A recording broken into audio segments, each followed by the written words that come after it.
In the early morning darkness of April 26, 2000, a frightened young woman was found wandering on the tarmac of Reno Tahoe International Airport.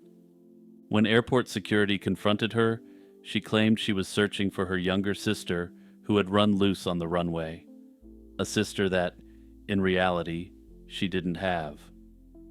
That woman was 25-year-old Star Palumbo, and within hours she would vanish without a trace. The next day, Star's car was discovered abandoned at the airport, loaded with her belongings, but with no sign of Star herself. Her abandoned vehicle held clues as eerie as they were baffling, cryptic letters and an ominous sketch that hinted at her growing paranoia, yet nothing that gave a clear answer to her fate. The bizarre circumstances, from Star's incoherent airport encounter to the unsettling contents of her car, have made her disappearance one of Nevada's most haunting unsolved mysteries. Star Palumbo was a 25-year-old from Tucson, Arizona. In 1999, she moved to Reno, Nevada to live with her grandmother. By all accounts, Star had a happy upbringing and was known to be friendly and trusting. Friends and family would later say she might have trusted people too much, a trait that could put her at risk. In Reno, she worked at a pawn shop, but she also fell into using meth, and soon her drug habit spun out of control. Investigators believe she may have turned to escorting as a way to fund her addiction.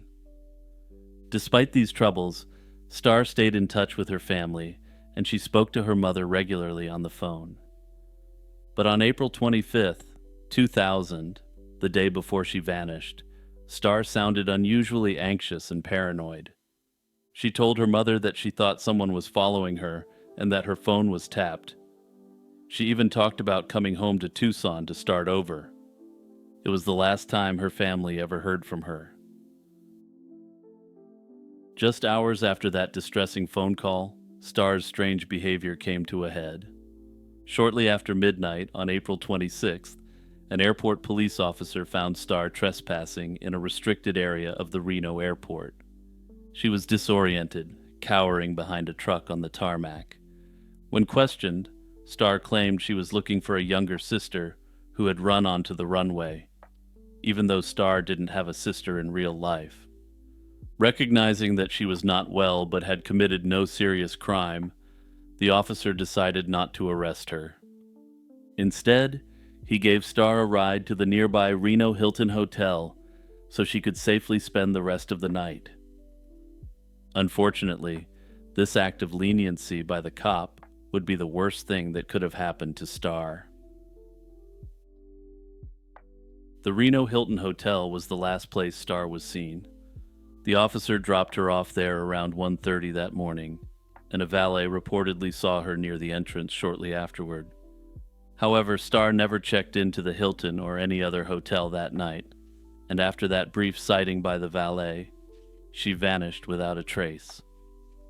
In the pre-dawn darkness, Star Palumbo effectively stepped off the face of the earth. On April 27th, Star's vehicle was found illegally parked and abandoned at the airport.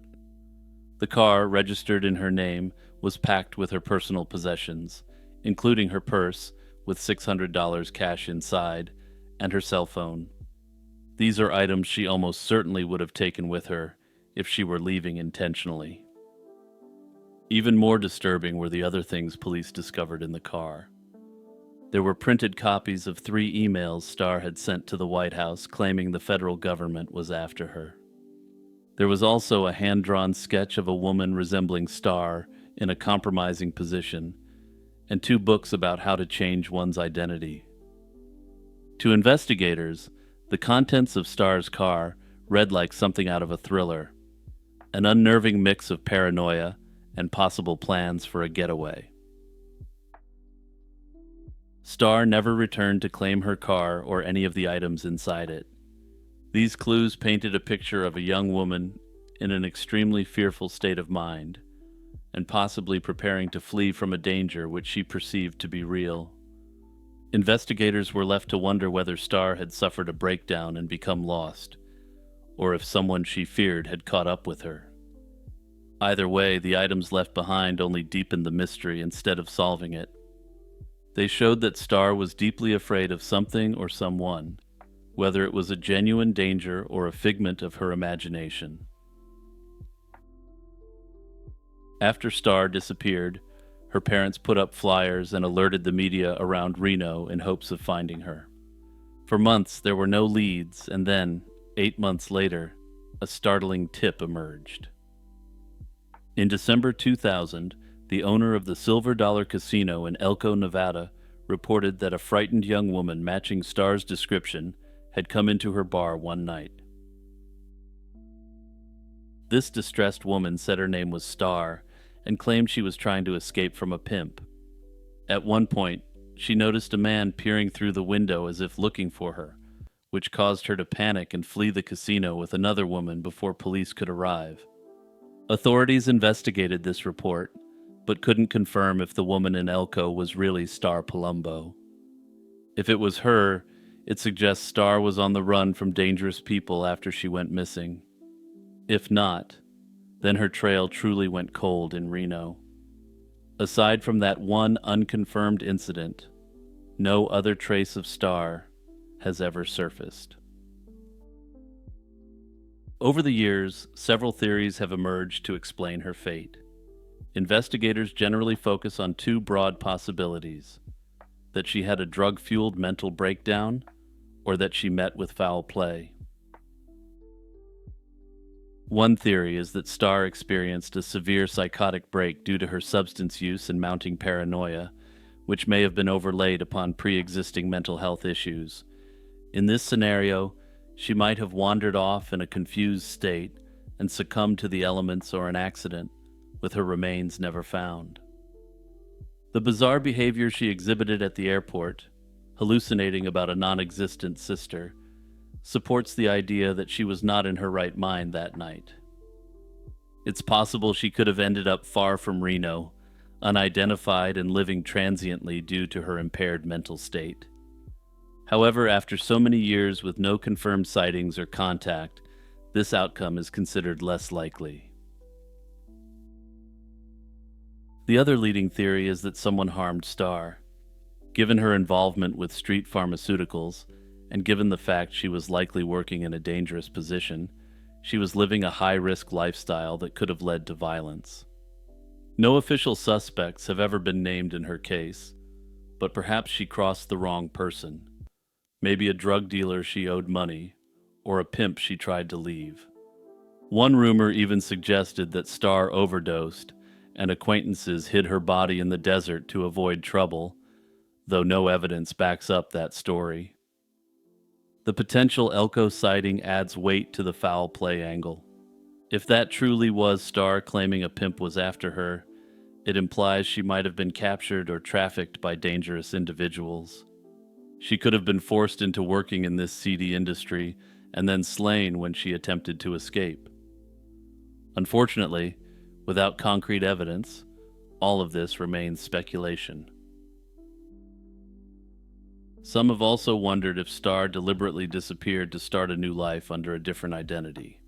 The fact that she owned books on changing identities suggests she considered the idea of going into hiding. It's conceivable she felt so threatened that she staged her own disappearance. However, this theory is difficult to square with the evidence. Starr left behind a significant amount of cash in her phone, things one would expect her to take if she were planning to run away. That said, if she was so into the idea of making a clean break, leaving behind $600, and her phone may have just been the cost of doing business, so to speak. She also never reached out to her family again, which would be uncharacteristic if she had the freedom to do so. Most investigators view this as the least likely scenario, though it remains a popular idea amongst some online sleuths. Starr's disappearance received some attention in the media and was even featured on an episode of Unsolved Mysteries in 2001, yet no answers were uncovered. Supporters later set up a Facebook page to keep her case in the public eye, and local news outlets have periodically revisited the story to remind people that Starr is still missing. Today, Star Palumbo is still officially listed as an endangered missing person. The Reno Police Department remains open to any new tips, emphasizing that even a small piece of information could break the case after all these years. On a warm night in the spring of 1974, a notorious attorney climbed aboard a boat in the Mexican port of Mazatlan and vanished into thin air. The man was Oscar Zeta Acosta, a radical lawyer, writer, and to some, a folk hero who lived as large as the legends he inspired. His disappearance would go down as one of the era's great unsolved mysteries. This isn't a plot from a Hunter S. Thompson novel, but the real fate of Thompson's close friend, the very man who inspired the infamous Dr. Gonzo character. When Acosta disappeared that May, it left a mystery as outlandish as the man himself. He was a man of many contradictions, a crusading lawyer who partied with outlaws, a revolutionary who reveled in chaos, which makes his fate all the more perplexing. Decades later, people are still captivated by the question, what really happened to Oscar Acosta? Born in El Paso, Texas in 1935, Acosta grew up in a Mexican-American family and served a stint in the U.S. Air Force as a young man.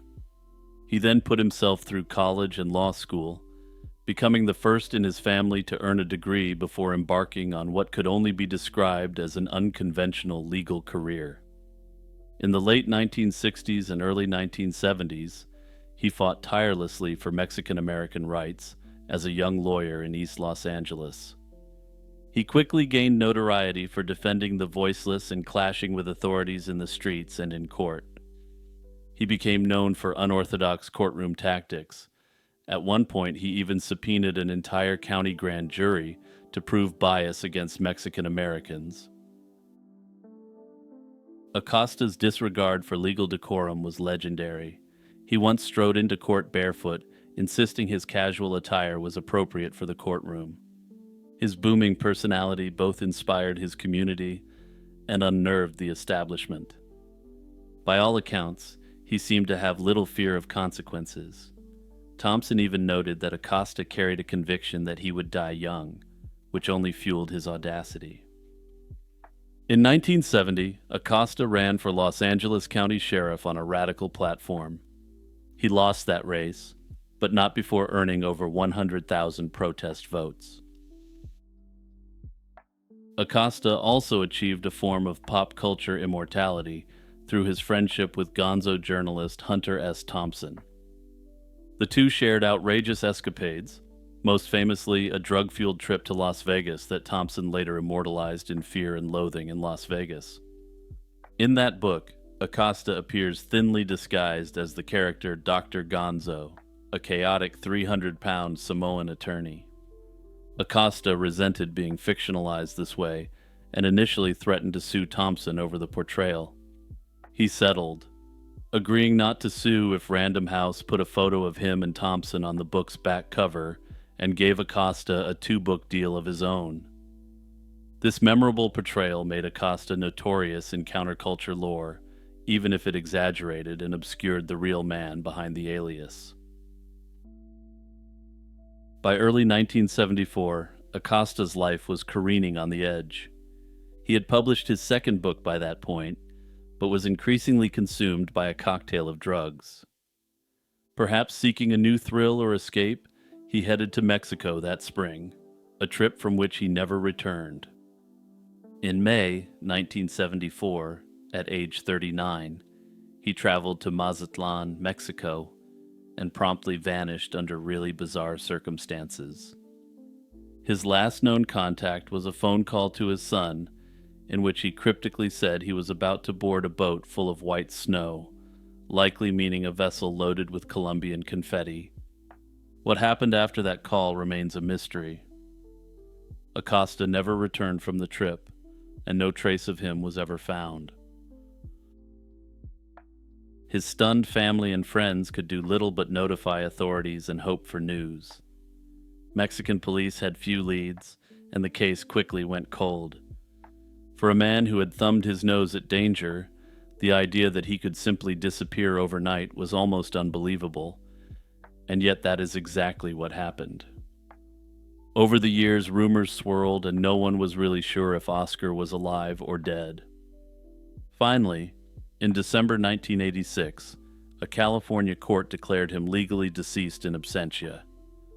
This was an act done so that his family could move on with cleaning up his estate and other legal matters, and wasn't an acknowledgement that he was factually deceased.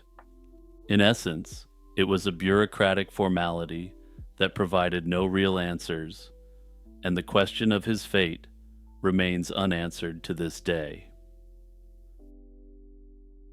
One of the people determined to find answers was Hunter S. Thompson.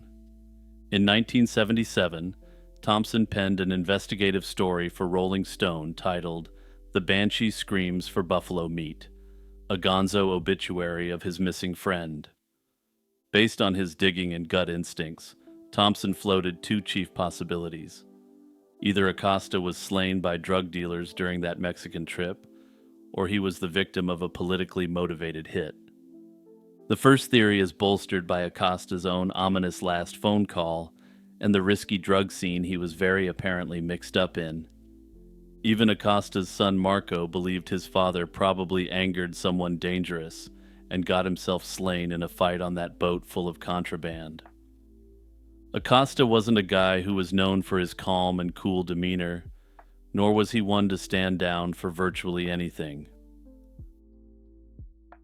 Further, he was also known to be someone who stood up for others, often even to the point of his own detriment. It's not difficult to imagine how he could have seen some real bad things going down on that coke-fueled boat ride that just flat out pissed him off. The second theory points to Acosta's many political enemies. After all, he had loudly challenged police brutality and corruption in Los Angeles for years, so it's conceivable that someone he angered might have arranged to silence him. In the end, Thompson's remembrance of Acosta was equal parts fond and scathing.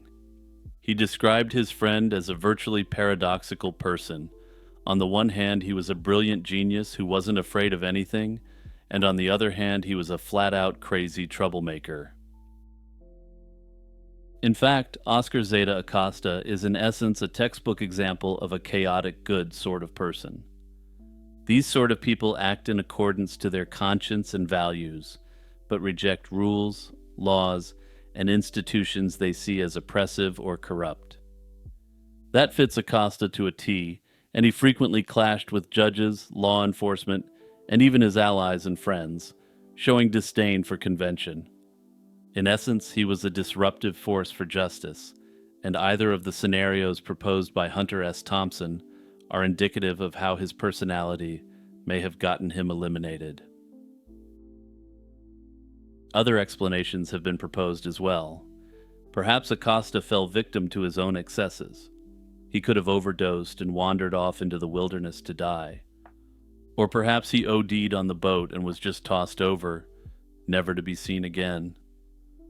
Some even wonder if he had a total mental collapse and purposely vanished, deciding never to return to society, at least in the United States.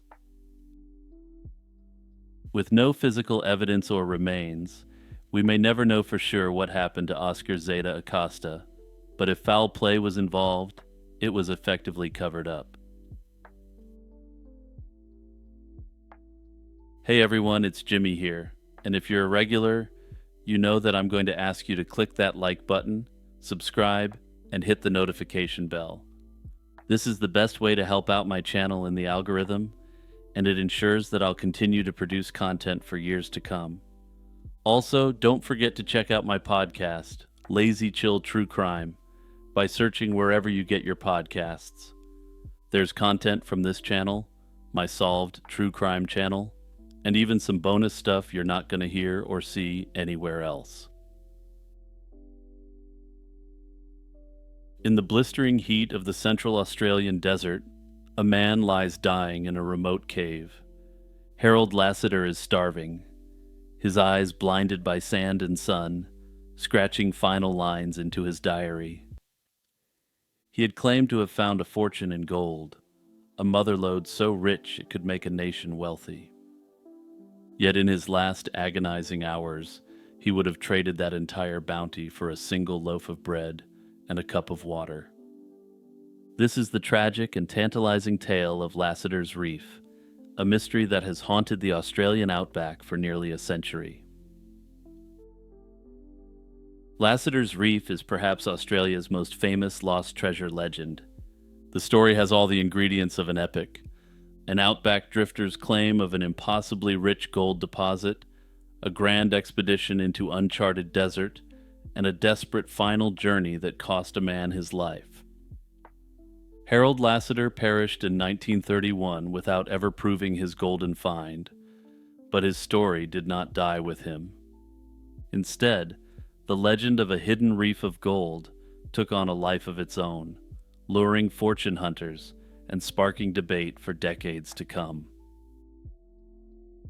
In 1929, amid the Great Depression, Lassiter came forward with a bold proclamation. Years earlier, he insisted he had discovered a quote-unquote vast gold-bearing reef somewhere in Central Australia. If you can't tell, I'm not an Aussie, but a reef is a vein of valuable minerals or metals. I'm not sure if this is an old-timey word or if it's still popular in Australia these days, so let me know in the comments if you're from the former Habsburg holdings down under.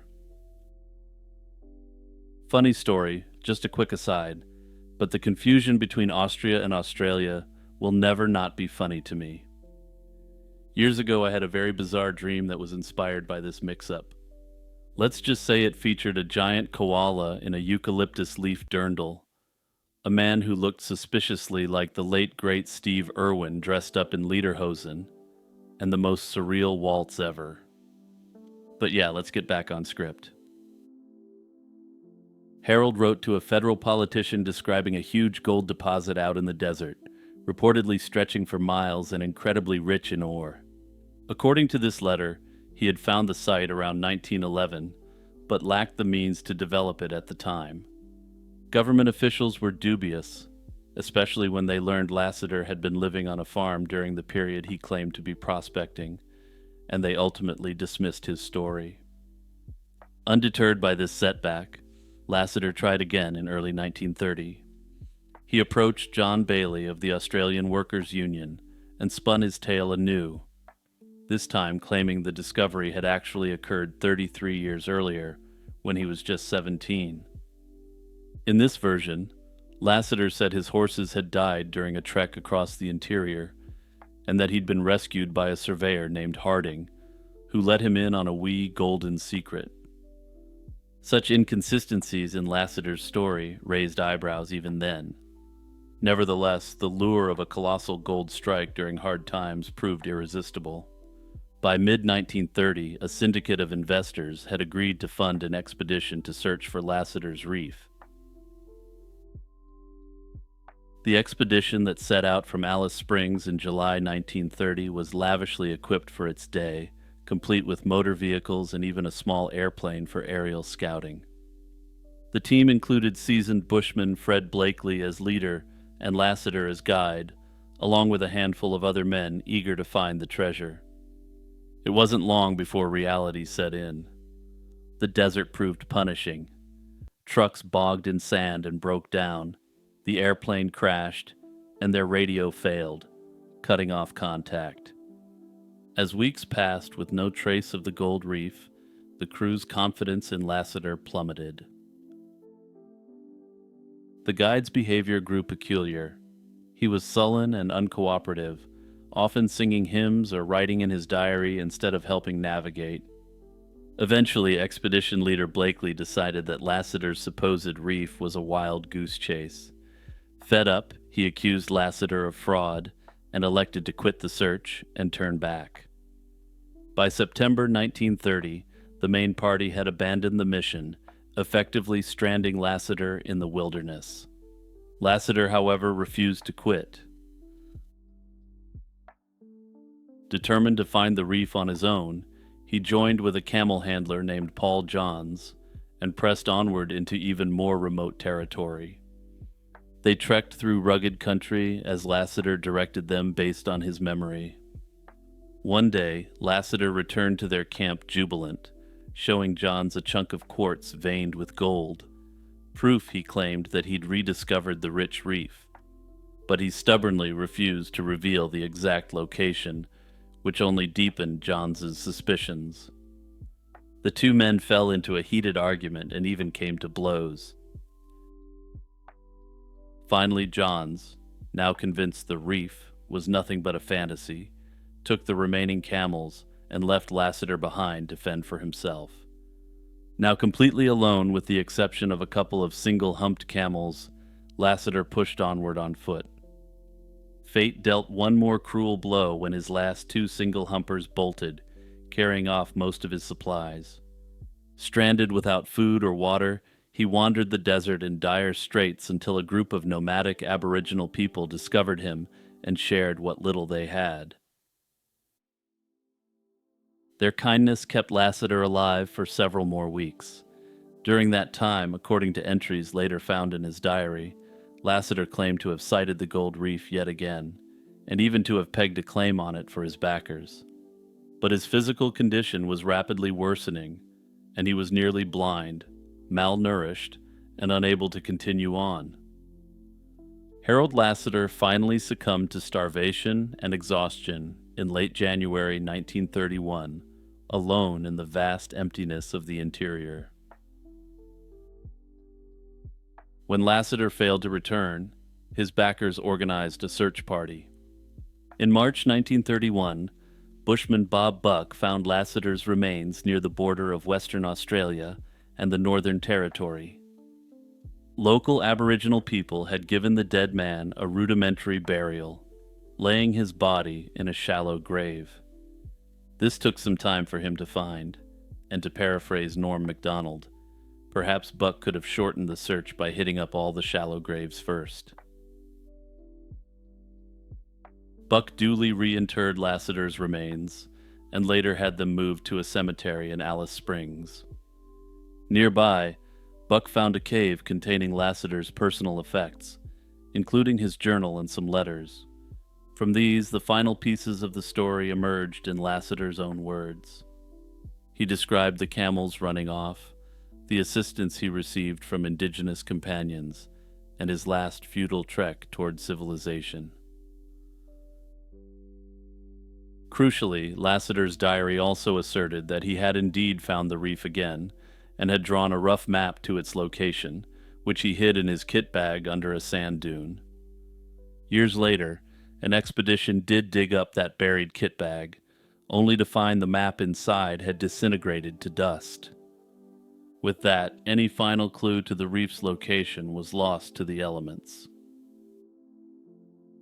No firm evidence of Lassiter's reef was ever produced, yet the tale only grew in the telling.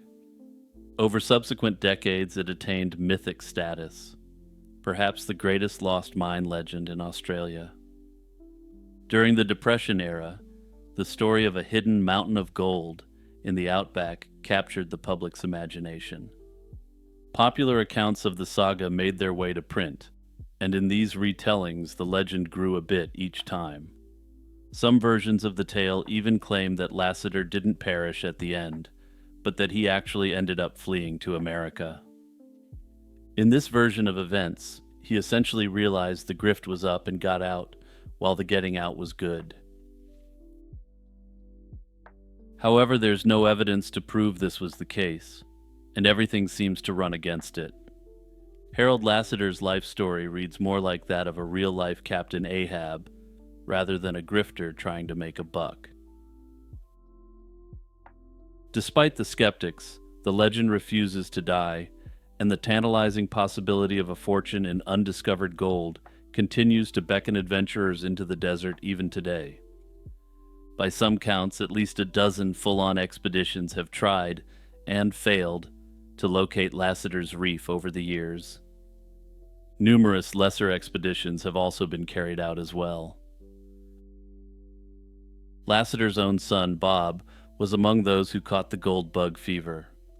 Bob Lassiter spent decades mounting some 30 searches of various sizes to redeem his father's name and secure that bag, or reef in this case. Reading Harold's diary had made him a firm believer that the reef was real. He believed his father had been betrayed by the expedition and never given a fair chance to reveal the reef's location.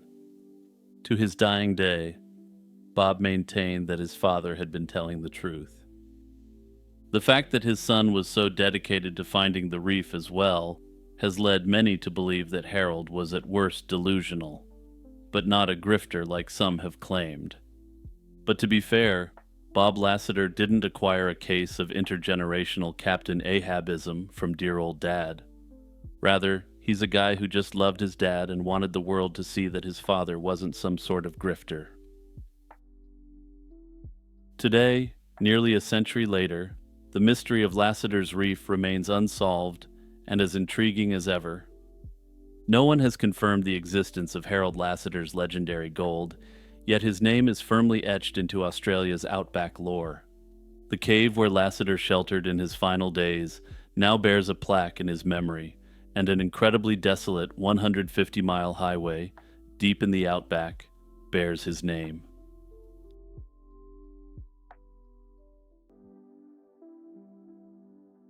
In the late 15th century, a quiet convent in Germany became the unlikely epicenter of a bizarre outbreak. It began with a single nun who, without apparent reason, felt an irresistible urge to bite her fellow sisters. This nun lunged and bit one companion after another, and before long the strange impulse had spread. Soon every nun in that convent was caught up in a frenzy of biting. The contagion didn't stop at the convent's walls. As word of the biting nuns spread through the region, other nuns in other convents began exhibiting the same startling behavior, almost as if the very idea were infectious. According to later accounts, news of the initial incident passed throughout Germany, before working its way into other regions. From there, the biting mania then jumped to neighboring countries, even reaching as far away as Rome.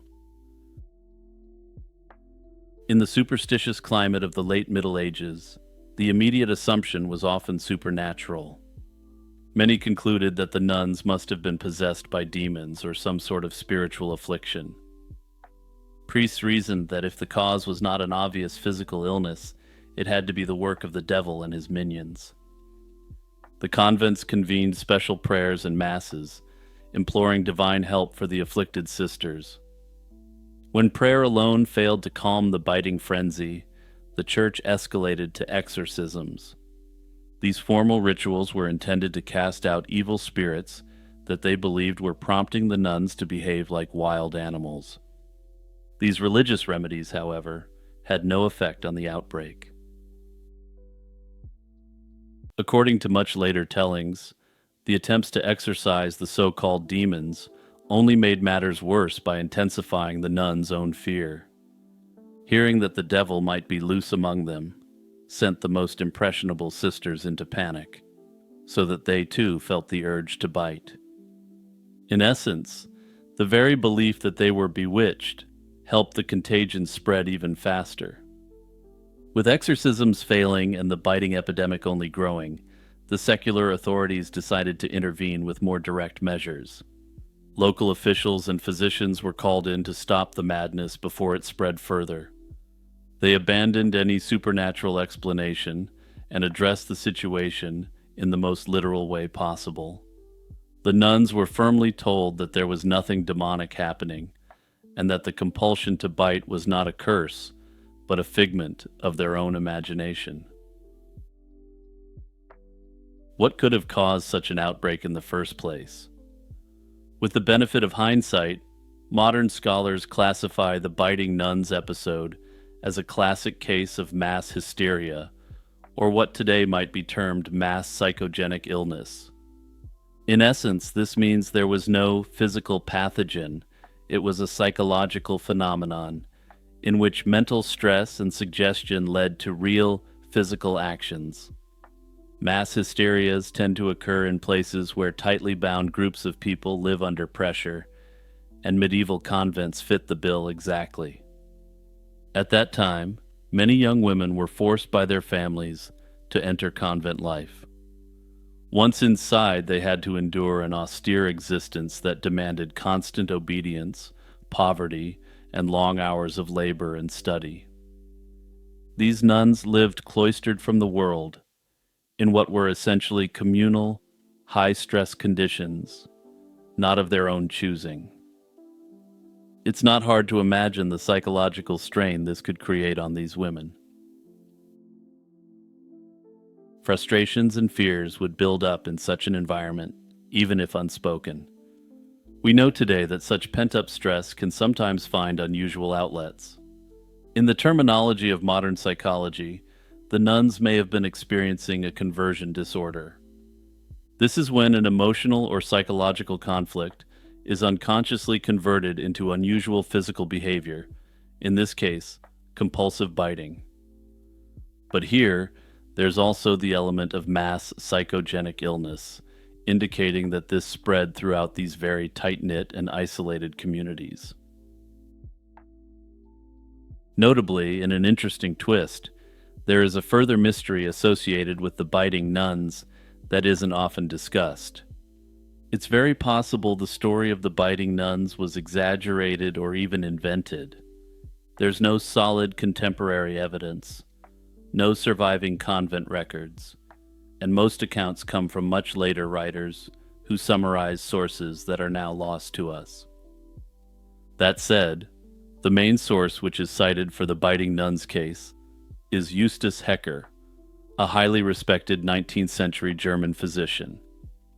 Given his stellar reputation, historians of medicine generally believe that he was legitimately working with sources that are now simply lost in the two intervening centuries.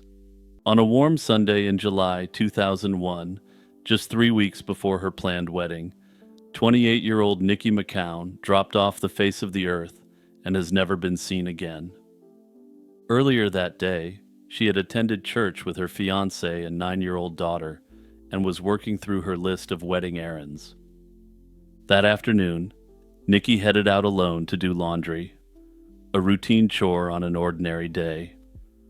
But at the laundromat, 2 men started harassing her, making her uncomfortable enough that she left her clothes in the dryer and rushed back to her mother's nearby home. After venting to her mother about the threatening men, Nikki refused to abandon her laundry, figuring that these 2 were unlikely to actually do anything to her in broad daylight. She decided to quickly retrieve her clothes and finish washing them at home, then continue preparing for her fast-approaching wedding. With that, Nikki headed out again, and she never returned.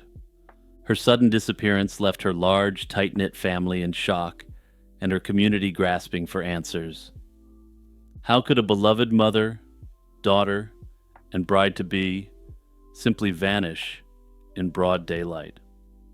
Over 2 decades later, the case of Nikki McCown remains unsolved and haunting. Nikki McCown was a 28-year-old mother and the youngest of 10 siblings in a big, loving family. She worked as an accounting clerk at a correctional facility in Dayton, Ohio, and was taking college classes with dreams of becoming a U.S. Marshal. By the summer of 2001, Nikki was engaged to her high school sweetheart, Bobby Webster, and eagerly planning their wedding that was just weeks away. Family and friends described Nikki as kind, funny, and determined, a perfectionist who put her heart into her career, her daughter, and her upcoming marriage. By all accounts, she was in a great place in life and excited for the future. But Nikki was also harboring a dark secret that may be the key to cracking this case wide open, something I'll come to in a moment. Those who knew Nikki also insist she would never have left on her own. She was deeply devoted to her family and responsibilities, so when she failed to return home on July 22, 2001, it raised immediate red flags. That Sunday evening, Nikki didn't pick up her daughter or call anyone, behaviors completely out of character for her. As night fell with no word from Nikki, her mother and sisters grew frantic. By the next morning, They went to the Richmond police to report Nikki missing, desperate to start the search for her. After Nikki went missing, some key events have added to the mystery of her case. On July 25th, 2001, with Nikki still missing, her fiancé, Bobby Webster, canceled their upcoming wedding. I'll get to this more in a moment, but this made him look very suspicious to a lot of people, even though it turned out he had a really great explanation for it. On November 3rd, 2001, nearly 4 months later, Nikki's vehicle was found abandoned at an apartment complex in Dayton, Ohio. The truck's door lock was punched in, the ignition was tampered with, and the battery and stereo had been removed. Inside, police discovered 2 baskets of Nikki's clean, folded laundry, the same clothes she had been washing. The complex was the very place where Nikki's ex-boyfriend lives, and where she had once lived with him. Again, I'll get to this more in a moment. On February 3rd, 2010, almost 9 years later, a grand jury indicted Nikki's former co-worker Tommy Swint for an unrelated 1991 slaying in Dayton. As officers moved to arrest him that day, Swint ended up doing the dirty work himself and can no longer be charged with anything. But let's get back to the immediate investigation for a moment. From the outset, Nikki McCown's loved ones and the police suspected foul play. Investigators considered several suspects and scenarios, from strangers at the laundromat to those closest to Nikki. The 2 unknown men who had harassed her at the laundromat were briefly persons of interest, but surveillance footage showed Nikki leaving the laundromat safely and alone. They conclude that it was unlikely they abducted her in broad daylight, but despite efforts, those men were never identified. Attention then turned toward Nikki's inner circle. Her fiancé, Bobby Webster, faced intense scrutiny, as is common in cases like this. Bobby's behavior after Nikki's disappearance raised eyebrows. Within days, he canceled their wedding and attempted to get refunds for the venue and other expenses. He even pawned the wedding rings amongst other activities which were viewed as unseemly. When questioned by police, Bobby explained he needed the money to fund search efforts, but to Nikki's family his actions seemed oddly hasty. Investigators had him take a polygraph test, and according to police he didn't pass. However, there was no physical evidence linking Bobby to Nikki's fate, and his alibi on July 22nd was solid. Notably, in time, authorities announced that Bobby was no longer a suspect. They accepted that he had canceled everything so that he could free up funds to help the search for Nikki, which quite frankly is the right thing to do in this instance. Another person in Nikki's life came under scrutiny due to a startling discovery. When Nikki's truck was found in Dayton, it was parked at the apartment complex of her former boyfriend, the father of her daughter. This coincidence initially raised suspicions. Could there have been an altercation or unresolved issues with her ex? Police looked into it, but the ex-boyfriend had a rock-solid alibi, as he was at work at the time Nikki went missing, and he voluntarily submitted to a polygraph test. According to reports, he was extremely helpful and was willing to do anything he could to help this investigation. After all, the mother of his child was missing, and if he really had nothing to do with it, it makes sense that he would go above and beyond. With nothing tying him to the case, he was effectively cleared as a suspect early on, though at that time nothing explained how her vehicle was so close to where he lived.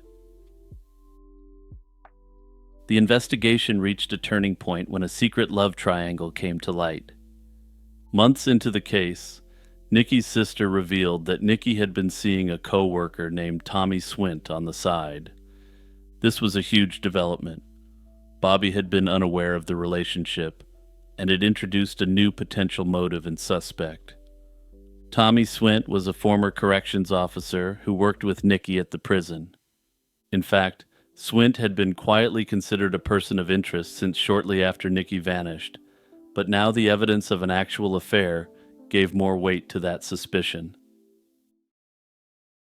By all accounts, Tommy Swint's interest in Nikki was obsessive and unhealthy. He had a history of overstepping boundaries with her. For instance, he once sent lingerie as a quote-unquote gift to Nikki's home ahead of her wedding, which greatly upset her.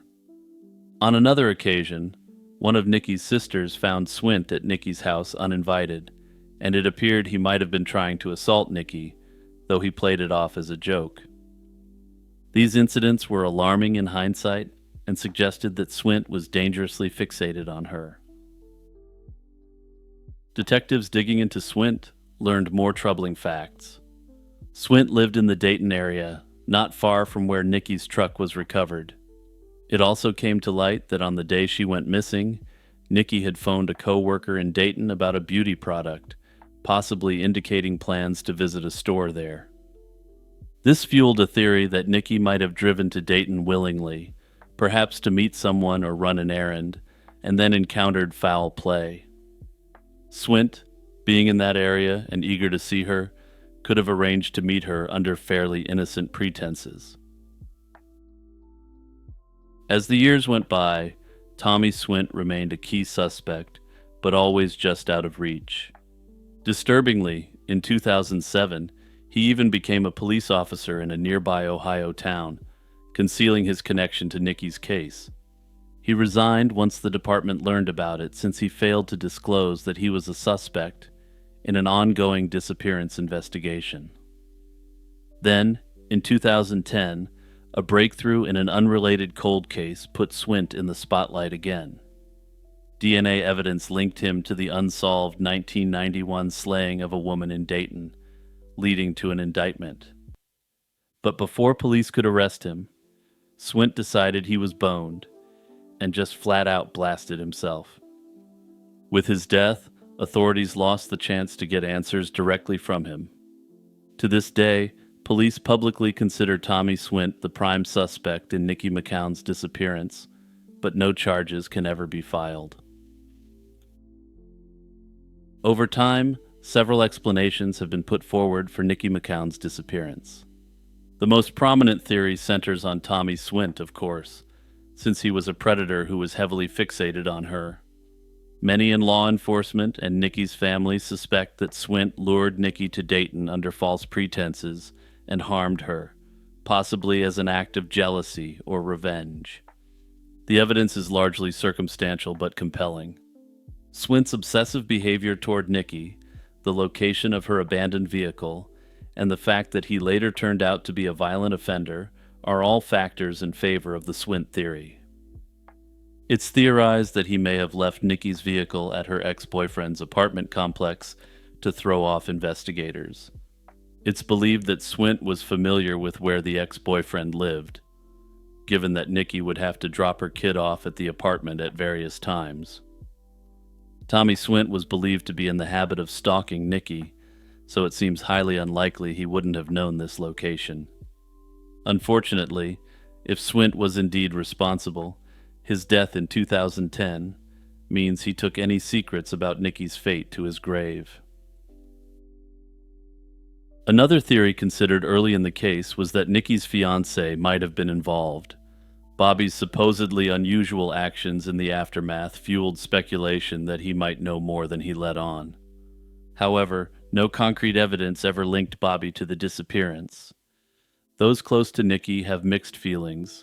Some initially wondered about Bobby, but others defend him and point out that he cooperated fully and genuinely seemed heartbroken. That said, those who are convinced that he was in on it believe that he may have had motive when he found out that she had been unfaithful to him. This could also explain why he immediately moved to cancel the wedding right after the disappearance. However, there's no evidence whatsoever that Bobby even knew about the affair, and unlike the prime suspect, he doesn't come with a history of violence attached to him. Importantly, Bobby has been cleared as a suspect and is not believed to be involved in Nikki's disappearance in any capacity and has never been charged in relation to any offense. Further, even if he was responsible, which there's no evidence whatsoever to suggest he was, Bobby passed away in 2021. Bobby kept in contact with Nikki's family throughout the years and remained involved in her search. And reading between the lines, it appears that he never really got over her loss.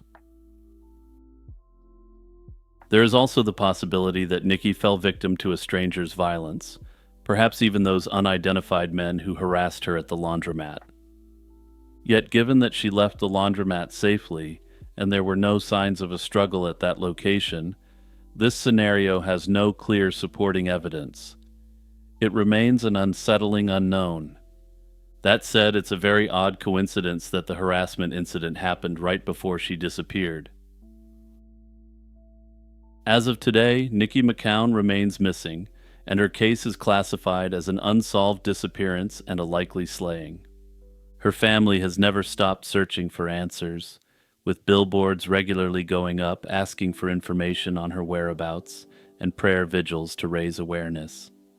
Until new evidence or witnesses emerge, the disappearance of Nikki McCown remains a haunting mystery that begs to be solved. Hey everyone, it's Jimmy here, just reminding you to like and subscribe and share this video. Also, don't forget to check out the Patreon and the YouTube membership if you want to take it to the next level. In the early morning of March 4th, 1998, the quiet village of Dane, Wisconsin was confronted with the unthinkable. Father Alfred Kantz, a local Catholic priest, was found in a pool of blood inside his church school, his throat brutally slashed. A teacher arriving for work discovered the 67-year-old's body. This brutal slaying of a priest inside a sacred place shocked the community and shook the village to its core, and to this day, the case remains unsolved. Father Alfred Joseph Kantz spent over 30 years as pastor of St. Michael's Parish in Dane and was known as a hardcore traditionalist. He celebrated Mass in Latin and was an expert in canon law. He also co-hosted a Catholic radio program, and his uncompromising conservative stance put him at odds with some more liberal church leaders. Parishioners recall him as devout and outspoken, a priest unafraid to confront what he saw as evil, whether within the church or in the wider world. On the night of March 3rd, 1998, Father Kantz recorded his radio show with his friend Father Charles Fiore and returned to St. Michael's around 10. About 10:30 that evening, he spoke with another priest by phone. Father Fiore later noted that Kantz had seemed unusually troubled that evening. Sometime after that last phone call, violence struck. Shortly before 7 the next morning, teacher Brian Jackson unlocked the school and stumbled upon a gruesome scene. Father Kantz's body lay in a hallway near his apartment door, his throat cut. The priest had also been stabbed and had bruises on his hands, indicating he fought back. A former boxer, Kantz likely injured his attacker as well. Investigators found blood believed to be the perpetrator's, yielding a partial DNA profile. Yet all the doors were still locked, with no sign of forced entry. Police launched the largest investigation in Dane County history. They interviewed over 2,000 people, but few solid leads emerged. The DNA evidence proved frustrating. The suspect profile was too incomplete to match anyone in the database. Over the years, detectives have chased many leads and retested evidence with new technology, but no one has ever been charged. There are a number of theories on why this happened to Father Kantz. One prominent theory holds that Father Kantz was targeted because he had learned too much about corruption in the church. I know that many may be wondering if he was attacked because he had been involved in serious misconduct and impropriety. However, the evidence in 1998 suggested otherwise. Now, you may have noticed there that I said, the evidence in 1998, so trust me, I'll be getting into those sort of allegations as well. Father Kantz had been assisting efforts to expose this sort of disturbing misconduct by clergy. When he was slain, he was involved in assisting the authorities in a case of a bishop accused of covering up this sort of disturbing behavior amongst priests. Some suspect he was on the verge of blowing the whistle on a network of corrupt clergymen and that someone silenced him. Detectives did explore this angle, even interviewing colleagues involved in those investigations, but they never found proof that a church conspiracy was at play. In recent years, authorities have downplayed this theory, though it hasn't been entirely ruled out. Notably, however, some have speculated that he was only assisting the authorities with investigations to find out what exactly they knew. In essence, under this theory, he wasn't trying to help so that he could bring evildoers to justice and root out these forces from the church. Rather, he was doing it so he could see if the authorities had any dirt on him, or perhaps as a future safeguard against claims brought against him. After all, if he was known as a crusader and whistleblower against corruption and cover-ups of this disgusting behavior within the church, this may have shielded him.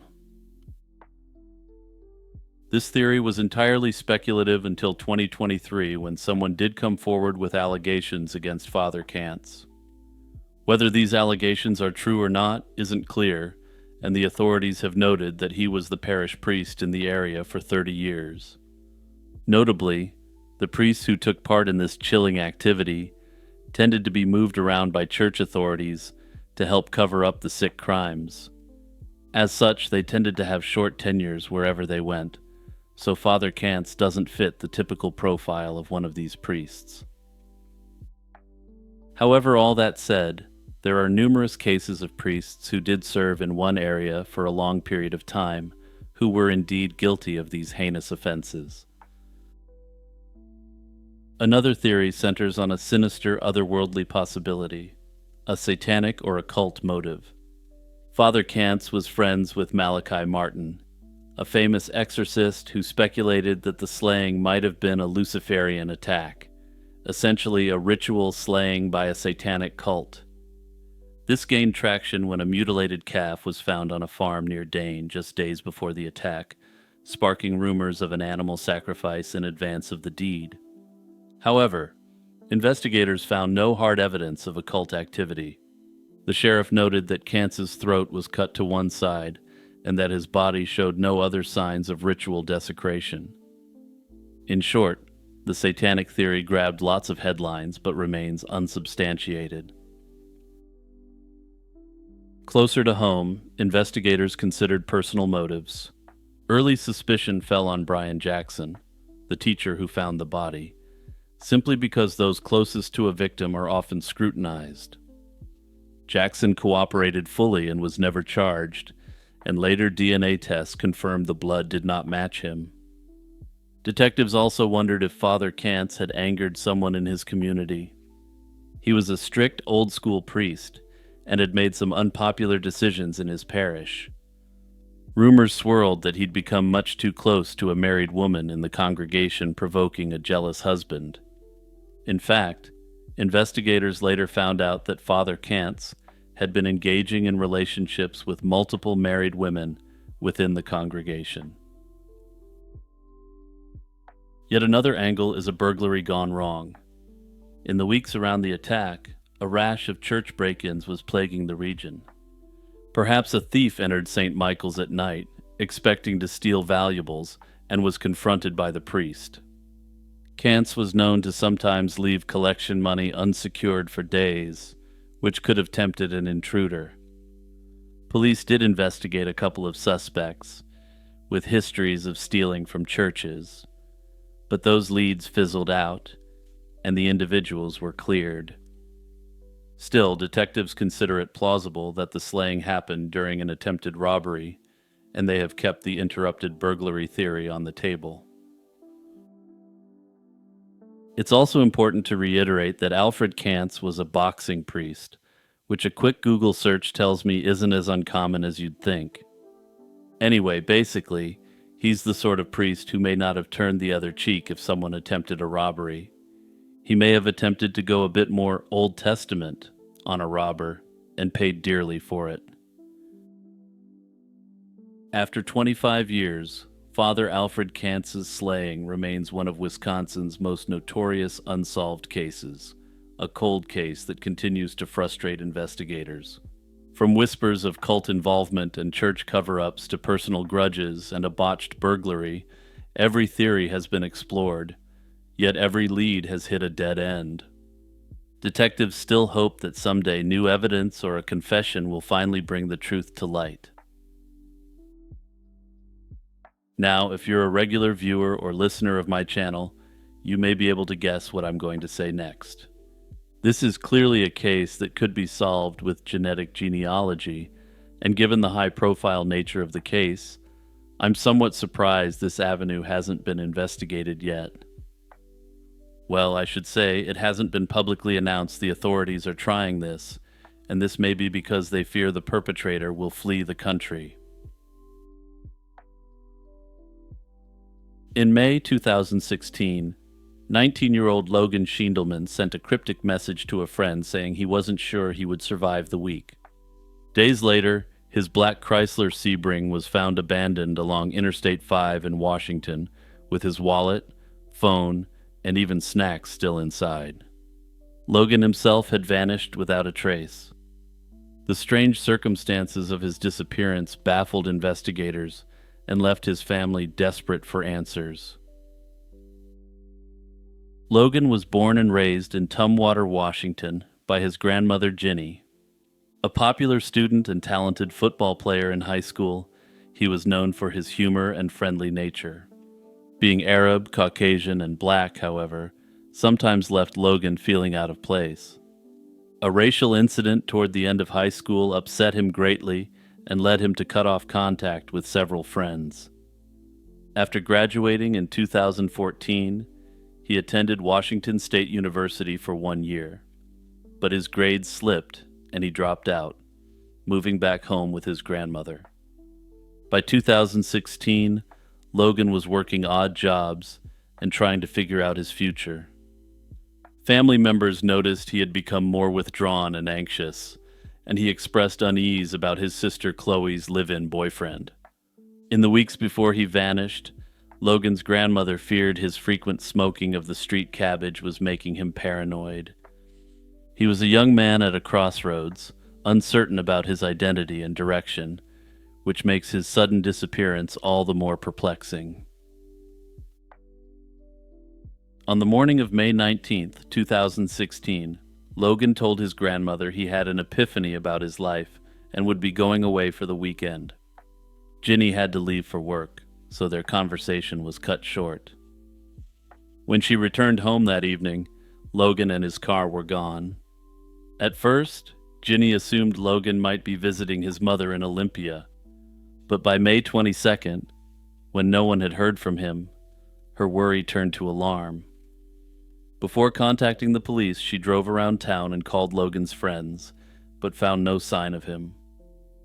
Finally, she contacted the Thurston County Sheriff's Office and officially reported Logan missing on May 23rd. Only then did she learn that Logan's car had actually been found abandoned on the highway and impounded on May 20th, 3 days earlier.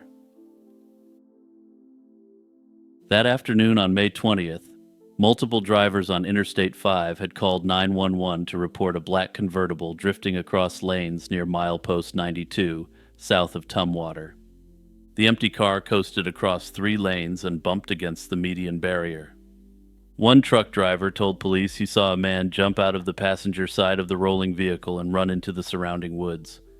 The man was described as white, about 6 feet tall with light-colored hair, a description that clearly didn't match Logan. By the time state troopers arrived, the mystery man was gone, and Logan's Sebring was sitting empty on the shoulder. Inside the car, officers found Logan's personal belongings left behind. His wallet, with ID, cards, and cash, cell phone, keys, and a bag of recently purchased snacks were all in the vehicle. Notably, Logan's EpiPen for his severe peanut allergy was also found there. To his family, this was a chilling sign that Logan had not planned to be gone long. He wouldn't have left without such a vital item. The car was towed, but unfortunately it hadn't been processed for evidence at the scene due to the initial confusion. By the time investigators realized its importance, any forensic clues it held were likely contaminated. After Logan was reported missing, authorities launched an extensive search. Police, volunteers, sniffer dogs, and helicopters scoured the wooded area near where the car was found, but turned up no sign of Logan or anyone else. Detectives dug into cell phone records and other data. Logan's cell phone activity showed a puzzling path on May 19th. It traveled south on I-5 from Olympia down to the Vancouver, Washington area, about a 2-hour drive, then back north toward Tumwater later that night. This suggested that Logan, or at least his phone, covered a lot of ground the day he disappeared. Investigators also gathered any odd tips. In the early morning hours of May 21st, a driver reported seeing a half-dressed young man wandering near Interstate 5 in an area known for transient activity. This led to speculation that Logan might have been disoriented or in distress, but a patrol search didn't find the individual, and it remains unclear if that sighting was related. At one point, an apparent check-in from Logan's Facebook account at a local airport led family to wonder if he'd flown somewhere, possibly to meet his estranged father overseas. Logan's father was from Saudi Arabia and had never had any real involvement in his life, so some thought this epiphany he claimed could have been about dear old dad. However, this turned out to be a false alarm. The check-in was described as an old post resurfacing and not a real-time event. Over a year later, in mid-2017, a new witness came forward that shed more light on the highway mystery. A woman recalled seeing Logan's car parked on the shoulder of I-5 on the morning of May 20th, and she claimed that a young black man was standing by the car with 2 white men. One of the men was described as tall and skinny with scraggly blonde hair and ill-fitting clothes. Police released a composite sketch of this unidentified man based on her account. Unfortunately, despite publicizing the sketch, the individuals she saw have never been identified. Detectives interviewed those close to Logan for leads. Given the reported friction at home, Chloe's boyfriend was questioned, but he passed a polygraph test, and investigators found no evidence tying him to Logan's disappearance. Logan's family also noted his increasing paranoia and personality changes before he vanished, suggesting he might have been struggling with mental health issues. In the end, police couldn't find any concrete evidence of foul play, nor any proof that Logan is still alive. The case remains a baffling blank, an investigation with plenty of strange clues, but no definitive answers. With no resolution, several theories have been proposed to explain what happened to Logan. Many believe that Logan may have left on his own to start a new life. Some of his relatives believe he was overwhelmed by his identity struggles and personal issues, so he deliberately walked away from his life. While this theory seems to be quite popular online, there's some obvious problems with it. First, it struggles to explain why he would abandon his car in such a dramatic fashion, which would simply draw more attention to his case rather than less attention. If he wanted a clean break from his previous life, tossing together all the elements of a bizarre mystery is clearly not the way to do it in a quiet way. But perhaps most importantly, why would he leave behind essential items, including his EpiPen, a device that he needed to literally save his life? To me, this latter piece very strongly suggests that no, this was not voluntary in any way. Another theory is that Logan's disappearance involved foul play connected to dope.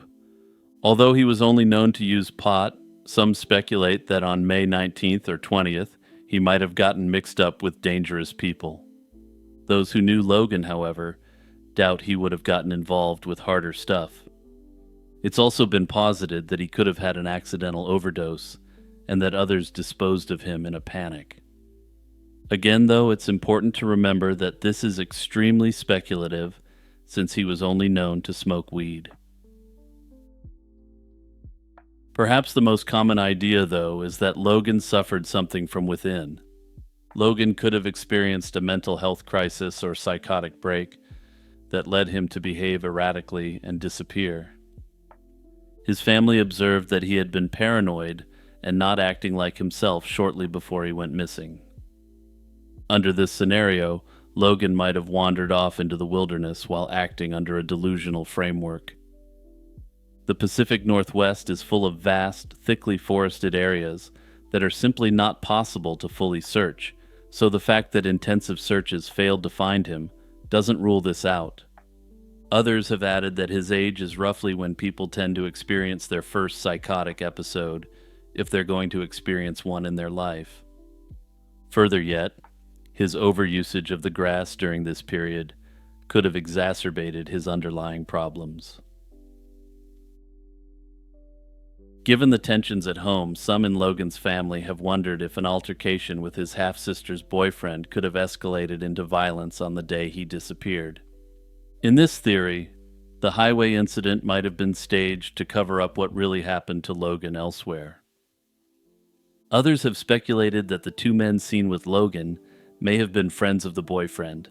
However, police found nothing incriminating in the boyfriend's interviews and have not identified any person of interest among Logan's acquaintances. This remains simply a speculative allegation, and police consider him to be cleared. Nearly a decade later, the disappearance of Logan continues to remain a chilling, unsolved mystery. Hey everyone, it's Jimmy here with my usual reminder about clicking the like button and subscribing. Also, don't forget to check out my podcast, Lazy Chill True Crime, by searching wherever you get your podcasts or clicking around in the description. Also, if you want your name up on the shout-out screen, make sure to get a YouTube membership or head over to my Patreon page.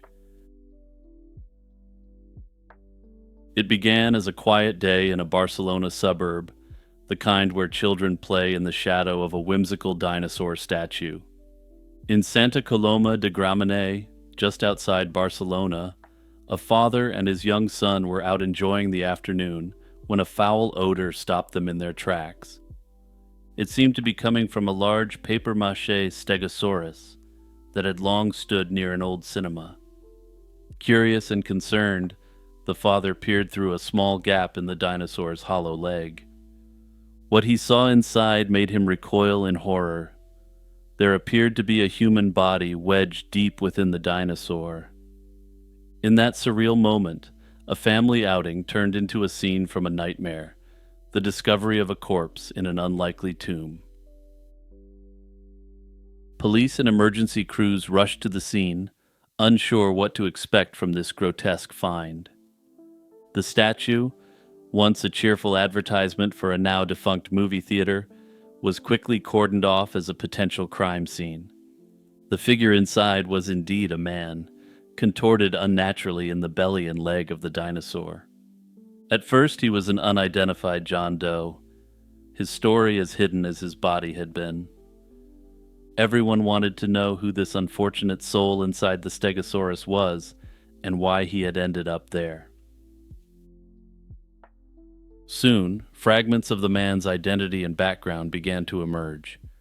Authorities determined he was a 39-year-old local man who had been reported missing by his family only hours earlier. His loved ones had lost contact with him for a couple of days, a period during which he hadn't come home. In fact, his family had feared the worst. They even suspected he might have been sleeping on the streets while missing, not realizing just how dreadful his predicament really was. The man's name wasn't released in press reports, but it was clear he wasn't a drifter who lived a nomadic lifestyle. He had people who noticed his absence and were anxiously looking for him, and all of this was out of character for him. As investigators pieced together the timeline, a plausible reconstruction of what happened came into focus.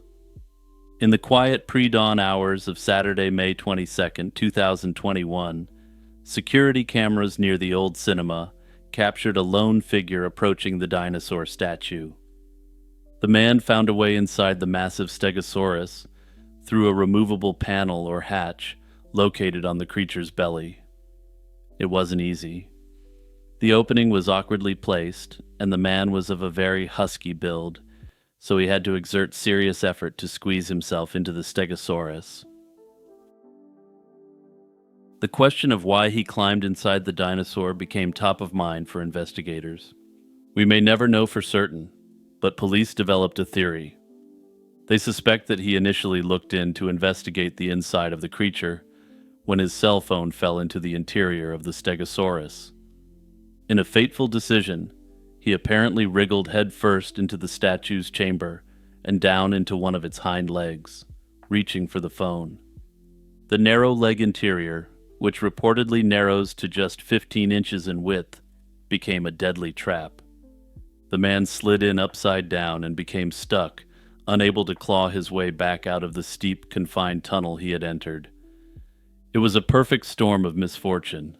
He was inverted, likely disoriented, and completely alone inside a structure that muffled any cries for help.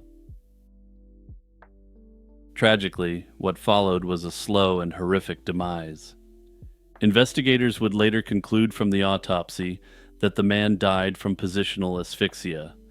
This means that he was essentially unable to breathe due to his body's upside-down position and the compression on his chest. He likely hung there in the darkness for many agonizing minutes or even hours, struggling in vain. With his head pointing down into the dinosaur's foot and his legs up in the air, the blood rushing to his head and the pressure on his lungs would have made it increasingly difficult to breathe. There are unconfirmed reports that he had used the phone he may have been attempting to retrieve and even attempted to call for help. But if he did, no help came in time. In the silence of that early morning, the man's life was slowly snuffed out inside a Stegosaurus leg, a fate as tragic as it is bizarre. It took a couple of days before the outside world discovered what had happened.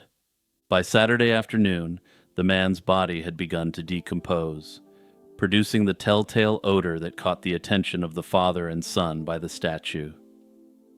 The father's alarm brought police, and soon firefighters and ambulances converged at the statue, their flashing lights transforming the scene into a spectacle of blue and red.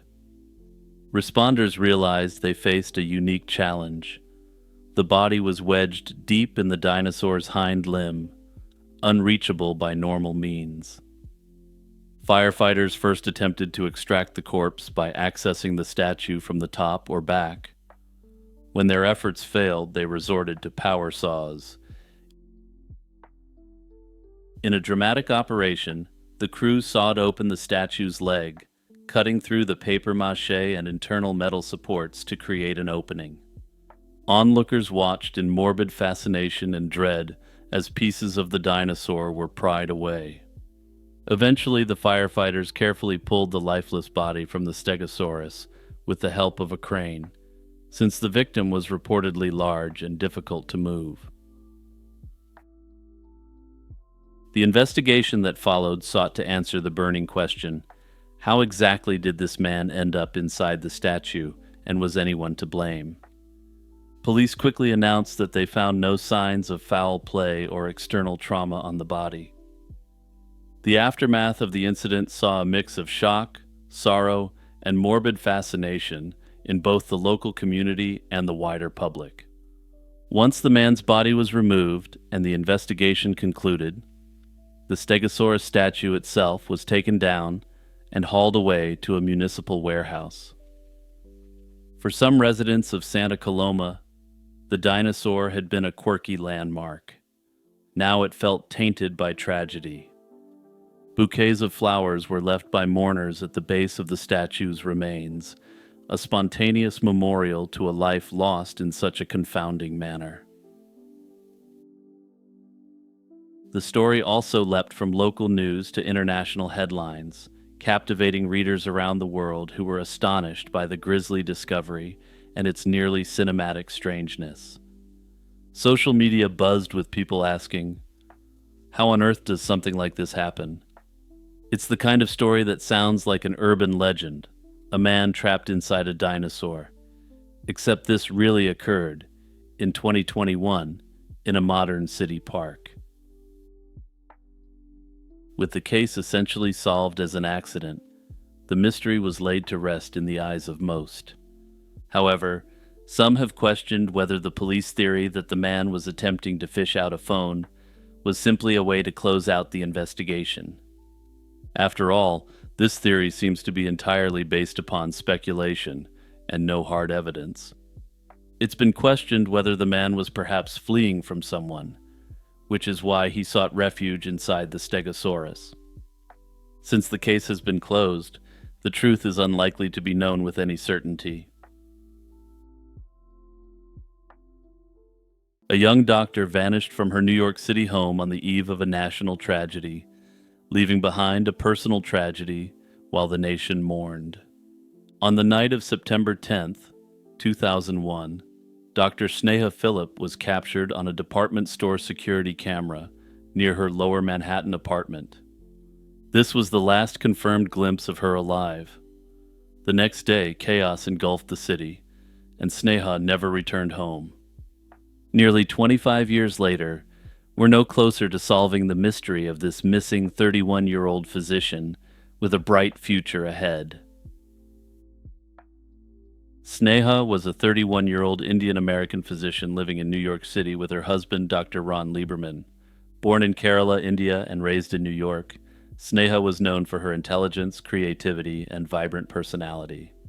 She graduated from Johns Hopkins University and attended medical school in Chicago, where she met Ron. They married in 2000 and settled into an apartment just a few blocks from the World Trade Towers.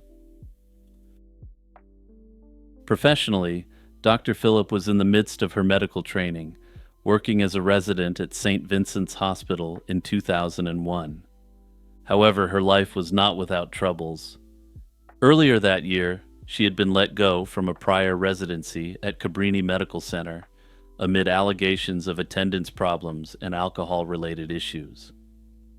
One evening out with colleagues ended with Sneha spending a night in jail after accusing a fellow intern of groping her. This claim backfired into a charge of filing a false report, though it was never proven whether her claim was false given her disappearance. Contrary to what many sources imply, her case was still making its way through the courts, and it's entirely possible that she hadn't made a false report at all. By September 2001, she had pleaded not guilty to that misdemeanor charge and had been temporarily suspended from her new residency for missing a required counseling session. Loved ones say Sneha was depressed during this time and sometimes coped by drinking and staying out late. Her family has always maintained that she and Ron were working through these challenges and hoped for better days ahead. On her day off on September 10th, 2001, Sneha spent the afternoon catching up with her mother. She mentioned plans to visit the windows on the World Restaurant atop the North Tower of the World Trade Center soon, where a friend's wedding was scheduled for next spring. Ending her call with her mom around 4 p.m., Sneha ran errands in the neighborhood. She dropped off laundry at a dry cleaner, then went shopping at the Century 21 department store near the Twin Towers. Using her American Express card, she bought several items of clothing and bedding. A surveillance camera time-stamped around 7 p.m. recorded her browsing the store's racks, the last confirmed sighting of Sneha. What happened after Sneha left the store remains a mystery. She didn't return to her apartment that night, and her husband Ron came home around midnight to an empty apartment. He wasn't alarmed, she often stayed out late, and went to bed. At about 4 a.m. on the following morning, a call from their home phone to Ron's cell went unanswered. Ron slept through it. By 6:30 a.m., when Ron left for work, Sneha still hadn't come home. That morning, catastrophe struck the World Trade Center. Ron hurried back to their apartment that evening, using his hospital ID to get through roadblocks. Inside, he found a surreal scene. A layer of gray dust from the collapsed towers coated every surface. The couple's two kittens had left tiny paw prints in the dust, but there were no human footprints, a sign that Sneha had never returned home. In the days that followed, Sneha was listed among the thousands of people missing in New York City. They plastered missing person flyers with her face around Manhattan and contacted hospitals and shelters, but found no trace of her. Sneha officially became the only person on the missing list with no confirmed connection to the attacks of that day. Frustrated by the lack of official progress, Ron Lieberman began investigating on his own. He confirmed Sneha's shopping trip via credit card records and obtained the store's security footage, which showed her leaving alone without incident. With police resources overwhelmed at the time, Ron hired a private investigator named Ken Gallant. Gallant uncovered two key clues, suggesting Sneha may have returned to her apartment building on the morning of that fateful day. First, the mysterious 4 a.m. phone call from their home phone to Ron's cell hinted that Sneha might have come home briefly before dawn. Second, a lobby security camera captured a blurry silhouette of a woman entering the building at 8:43 a.m., just minutes before the first plane struck. Notably, this person wasn't carrying any of the shopping bags Sneha had from the previous evening. That said, despite that, the woman has never been conclusively identified and may have been the missing physician. Ron and his private investigator also considered whether Sneha might have deliberately vanished during the chaos, but they found no evidence of such plans. She left behind her passport, driver's license, credit cards, except the one used that night, and even her glasses. No bank withdrawals or other signs indicated any plan to start a new life. With no other leads, the investigator and her husband eventually concluded that she most likely lost her life in the attacks that day. When the NYPD opened a formal missing person case, detectives uncovered aspects of her life that pointed to alternate scenarios. They learned of her job troubles and pending criminal charge, as well as reports of her late-night socializing. According to the police, in the weeks before she vanished, Sneha often stayed out until early morning at downtown bars, sometimes going home with people she met. She spent significant time out at gay and lesbian establishments, and it's been speculated that she may have had relationships with women in the period leading up to her disappearance. Investigators even suggested her marriage was strained and cited an alleged argument between Sneha and Ron on the morning of September 10th, a claim Ron strongly denies. Sneha's family disputes much of this portrayal, calling it somewhere between exaggerated or false. They acknowledge she had a difficult period but insist she was not reckless or planning to abandon her life. Nevertheless, the NYPD theorized that Sneha's personal struggles meant her disappearance could have been unrelated to the broader world events of that day. For years after Sneha's disappearance, authorities were unsure whether to count her as a victim of the attacks that day. In 2006, a Manhattan court ruled that there wasn't sufficient evidence to link Sneha's presumed death to the attacks. For legal purposes, her date of death was set as September 10, 2004, 3 years after she went missing. Her family challenged this decision, arguing that circumstantial evidence strongly suggested she perished at the World Trade Center. They also noted other cases where victims were included despite similarly minimal evidence. On January 31, 2008, the appeals court reversed the earlier ruling, and the court concluded Sneha died in the attacks and ordered her name added to the official list. This, however, is cold comfort to those who want to know the truth of Sneha's disappearance. The potential plausibility of so many theories has ensured that Sneha's case will continue to receive attention for years to come, and will hopefully be solved one day in the future. Also, I don't generally ask this directly, but given how well known her case is, I'm interested in hearing everyone's theories about what happened to Sneha in the comments. Hey everyone, it's Jimmy here, with that regular reminder to like, subscribe, and hit that notification bell. Also, don't forget that you can also get some of my content in podcast form by searching Lazy Chill True Crime wherever you listen to your podcasts. And of course, I have to mention the YouTube membership and Patreon if you want to take your support to the next level. Many of the topics I cover put my videos at risk for demonetization, and your support helps me insulate against this censorship. Imagine strolling along a peaceful canal on a Sunday afternoon, only to stumble upon a scene from a nightmare. In late spring 2009, a passerby near the Belgian-Dutch border made a gruesome discovery: the body of a young woman floating in the Albert Canal near the village of Lenay. 16 years later, this Jane Doe remains nameless, known only by the haunting moniker of the Lenay Girl. The location was significant, less than a mile from the Dutch border near Maastricht in the Netherlands.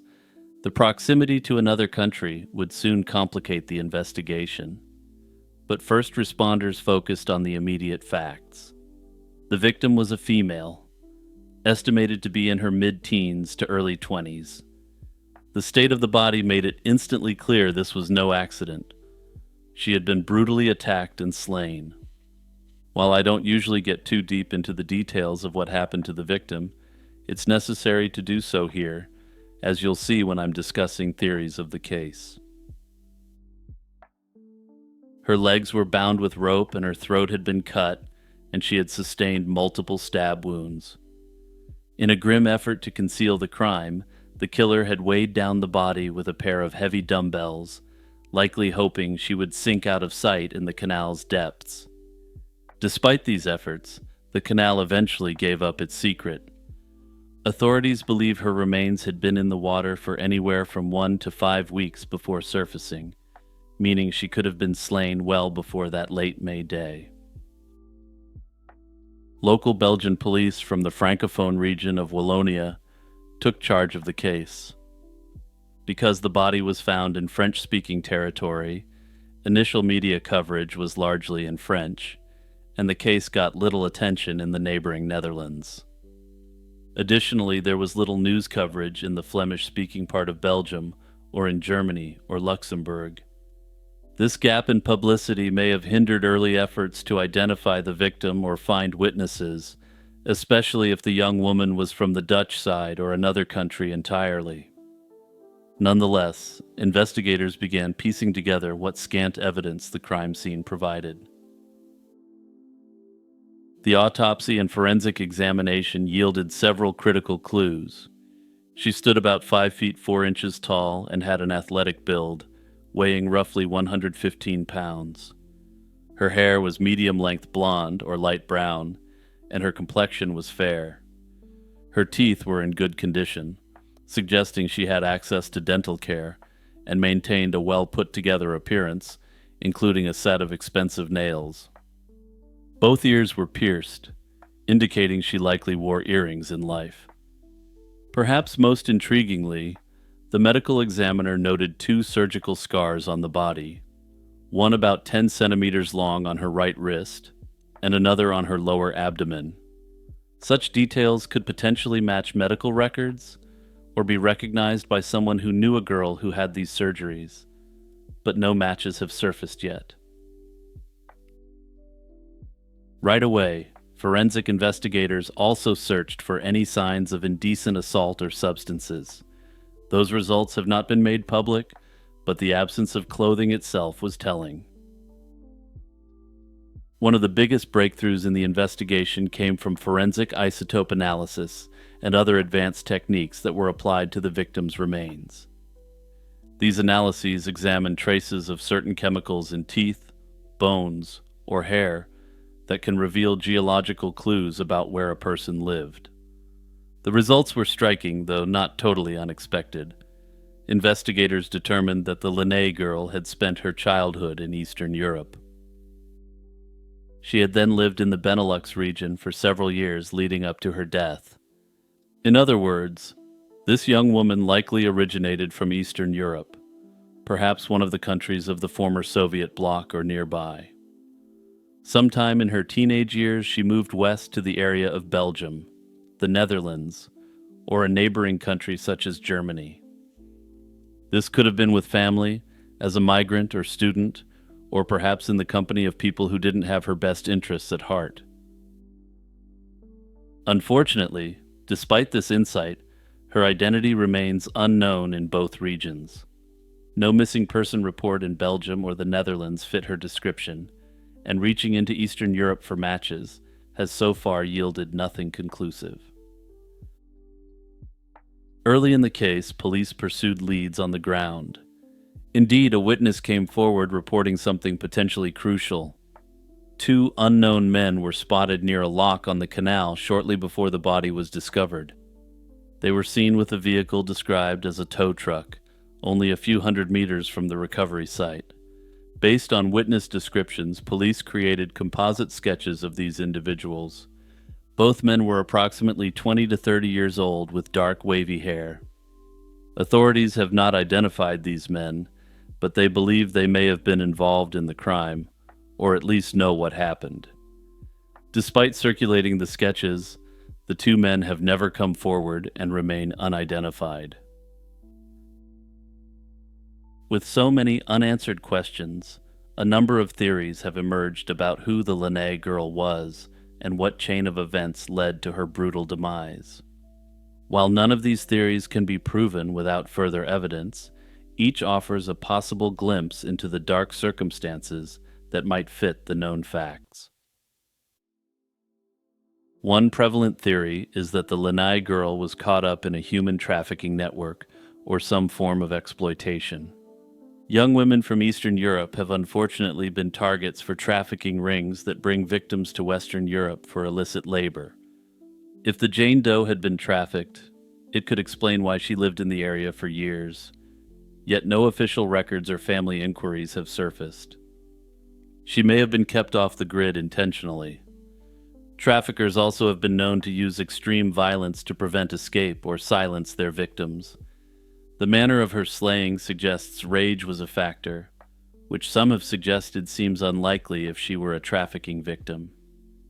That said, personally, I have trouble believing that someone who's willing to participate in human trafficking would have difficulty with a brutal manner of slaying. Further, by making the attack look so extremely personal, the traffickers may have simply been trying to throw the authorities off. Another possibility is that the young woman came to Belgium of her own accord and then fell victim to foul play by an acquaintance or partner. She could have been a migrant worker or a domestic worker, which might not always be formally registered, hence leaving little in the way of a paper trail. If she had a boyfriend, friend, or someone from her community who turned violent, it might explain the personal nature of the attack.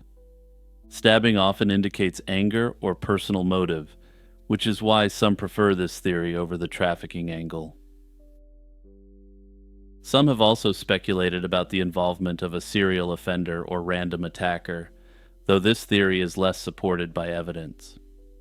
The brutality of the attack and the effort to hide the body could indicate a practiced perpetrator. However, no other similar unsolved cases in the area from that period have been definitively linked. Being from a foreign country, she might have been more vulnerable if she didn't have a strong local support network. The Linné area, being at a crossroads of countries, could attract truckers or travelers. Perhaps a transient perpetrator took advantage of the cross-border complexity. Each theory must grapple with the same core puzzle. Why has no one identified this young woman after so many years? Police have her DNA profile and even compared it across countries, but no matches to any family or missing persons have emerged. This strongly suggests she either wasn't reported missing, or if she was, it was perhaps in a place not yet connected to international databases. The Lene girls case saw a resurgence of attention in 2023 when Interpol launched the Operation Identify Me campaign. This is a coordinated international effort to finally give names to 22 unidentified victims found across Belgium, the Netherlands, and Germany. So far, the renewed spotlight has not led to an identification, but investigators remain cautiously optimistic. When I consider the facts of the Lene girl case, the scenario that feels most plausible to me is that she was a victim of trafficking. Her Eastern European origins, identified through isotope analysis, strongly support this theory. Unfortunately, young women from Eastern Europe are disproportionately targeted by human traffickers. Her well-maintained appearance, such as manicured nails, might indicate that she was compelled to keep herself attractive. This is a common tactic used by traffickers to maximize their victims' appeal, which in turn means they can crank more illicit profit out of them. Further, traffickers tend to keep their victims well-maintained so that they don't raise any red flags by their appearance alone. Additionally, the severity and brutality of the crime suggests it was committed by someone who viewed her life as disposable. The deliberate concealment of her body, bound, weighted down, and discarded in a canal, points to calculated violence, typical of traffickers wanting to erase all evidence. Moreover, the absence of any missing persons report or identifiable documentation matches patterns commonly seen with trafficking victims. Families often don't know their loved ones' whereabouts, or fear prevents them from reporting disappearances. Perhaps her family back in Eastern Europe would like to come forward with information, but police can't even protect witnesses located in their own jurisdiction. The Belgian cops would have no ability to protect an Eastern European family from retaliation by local organized crime syndicates if they came forward. Lastly, her location, so close to the Belgian-Dutch border, feels deliberate. Borders represent convenient areas for traffickers to operate under the radar, exploiting jurisdictional confusion. To me, all of these factors taken together form a tragically coherent picture of exploitation and violence. I firmly believe the Lene girl was trapped in the nightmare of human trafficking, a reality that many like her tragically face, invisible to the world until it's far too late. Now, for those of you who are regular viewers and listeners, you know what I'm going to suggest next. If this was a case in America or Canada, genetic genealogy could crack this wide open. However, since the laws in Europe are very different at present, it appears that the Lene girl Jane Doe might simply remain unidentified. This leaves her without her name, and the people who did this to her able to walk free and victimize other young women. Imagine sailing on a calm day in the South Pacific when a distress call suddenly crackles over the radio. An SOS so chilling it sends shivers down the spine of even seasoned sailors. A Morse code transmission from a vessel calling itself the Orang Medan pleads for help. The radio operator taps out a dire report that the captain and officers are dead. Likely the entire crew has met the same fate. After a tense pause, the sender's final message comes through. He too is dying. It was a message straight out of a nightmare. An entire ship's crew apparently dead for no discernible reason, pleading for urgent help. Alarmed by that phantom SOS, nearby American merchant ships picked up the distress call, and the closest vessel, often identified as the Silver Star, races toward the given coordinates.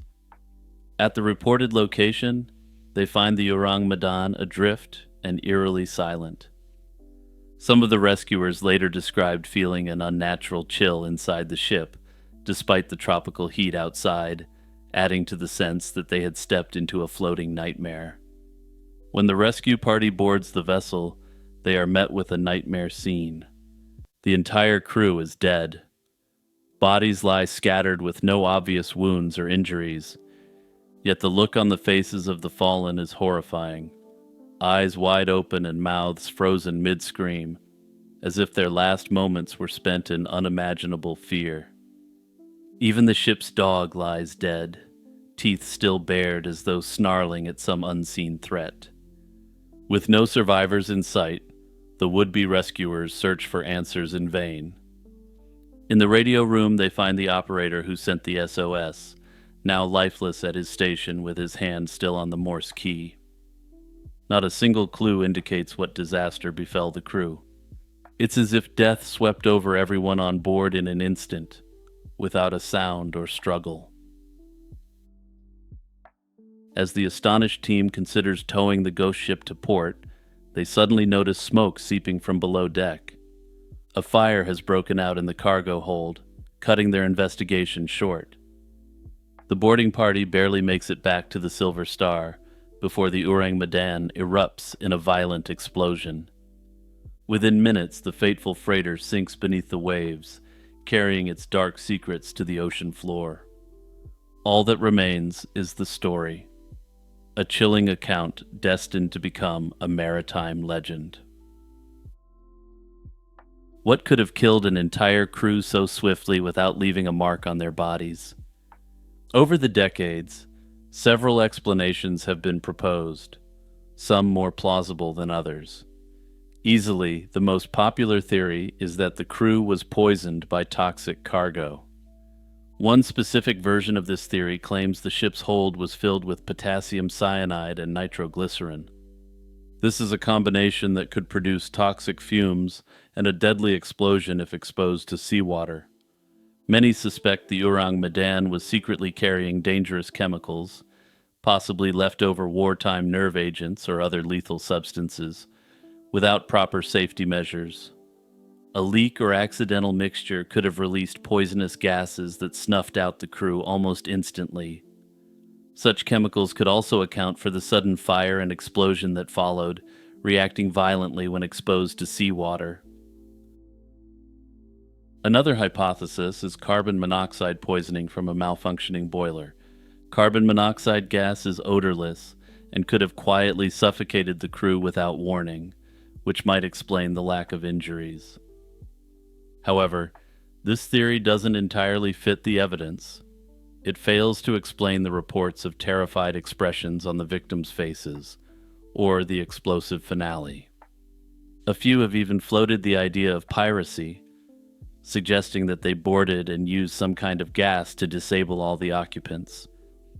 But the ship was found intact and undisturbed, which doesn't line up with an attack for plunder.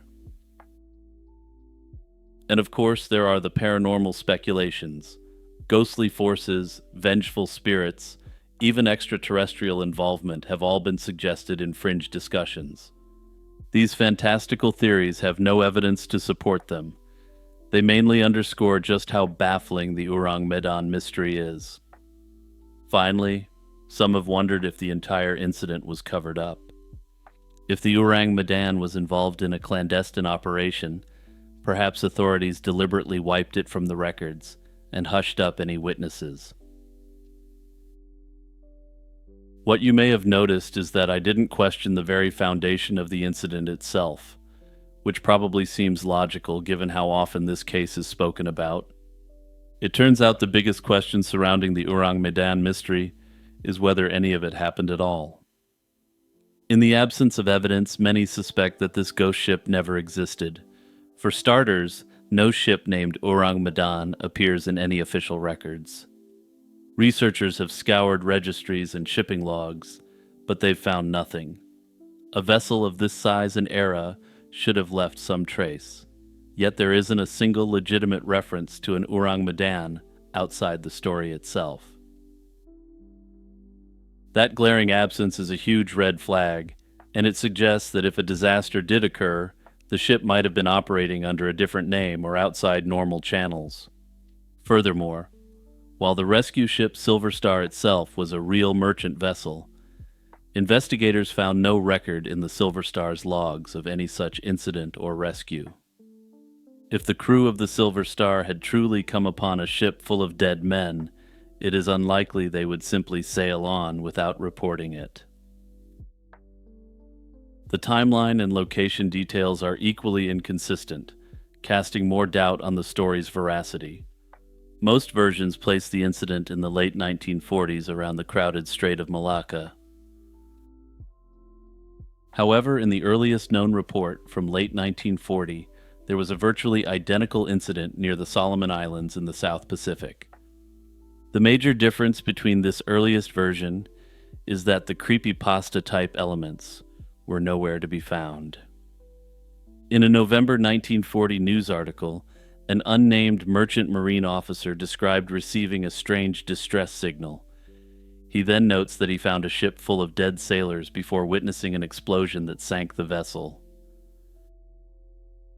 When basic facts like the date, location, and rescuers keep changing from one source to another, it becomes nearly impossible to verify the truth of the tale.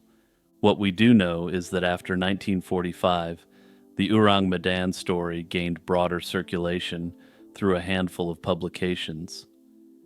In early 1948, a Dutch-language Indonesian newspaper ran a series of articles about the supposed incident. These reports, attributed to an Italian writer named Silvio Shirley, introduced the vivid details that have since become legend.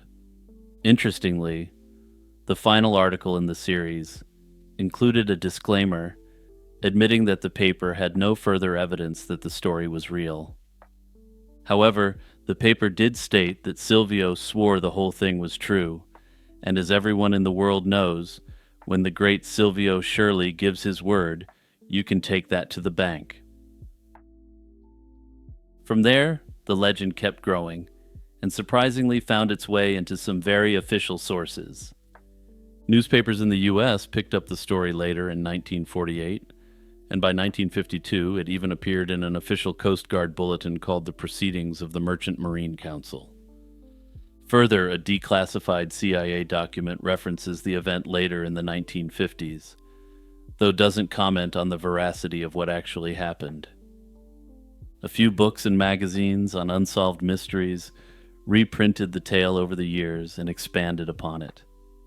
And of course, here we are in the age of YouTube and TikTok and podcasts, where the story has been repeated uncritically countless times. With no hard evidence to go on, most now lean toward the simplest explanation. The Orang Medan is likely nothing more than a sea story. The tale has all the hallmarks of an urban legend, plenty of dramatic flourish that make you want to retell it, but zero documentation whatsoever. Despite exhaustive searches, no crew manifests, ownership records, or legitimate registrations for this ship have ever been found. Simply put, while the secondary sources are there, the primary evidence that should also exist doesn't exist, at least not officially. No family members ever came forward claiming their loved ones were lost on a ship called the Orang Medan. These gaps make it highly likely that no such vessel ever sailed under that name, and that the story was probably a fabrication. Still, some believe that it may be a gross exaggeration of a real but less sensational event that did indeed happen in 1940. However, as of yet, no one has been able to conclusively tie the case to any real incident, despite extensive investigations.